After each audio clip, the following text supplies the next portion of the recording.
বলতে পারেন, হ্যাঁ, যারা নতুন স্টুডেন্ট, যে স্যার এখানে হবে না কেন, এখানে আমরা হ্যান্ডেল নেব না কেন এই জায়গাটা।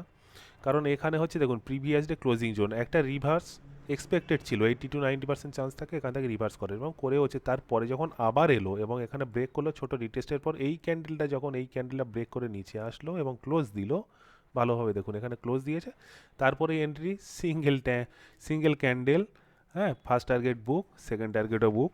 ব্যাঙ্ক নিফটিতেও একদম সেম এই আসছে। এখানে এসে যদি নিতাম, হ্যাঁ, প্রিভিয়াস ডে ক্লোজিং এখানে একবার, এখানে একবার, তো এখানে আমাদের যে রুল আছে রুলটা অ্যাক্টিভেট হয়েছে, ব্রেক করেছে, রিটেস্ট, এখানে ছোট্ট বুক।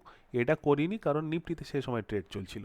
পরপর এতগুলি ট্রেড হয়, এই পর্যন্তই আমরা ট্রেডিং ক্লোজ করেছিলাম, ডান ফর দ্য ডে করেছিলাম, তারপর মার্কেট সাইডওয়েজও ছিল, তো তেমন আর কিছু অ্যাক্টিভেট হয়নি। নিফটিতেও মোটামুটি সেমই ছিল, এখানে ব্রেকআউট দিয়েছিল, আমি আর চেক করিনি কী হয়েছিল।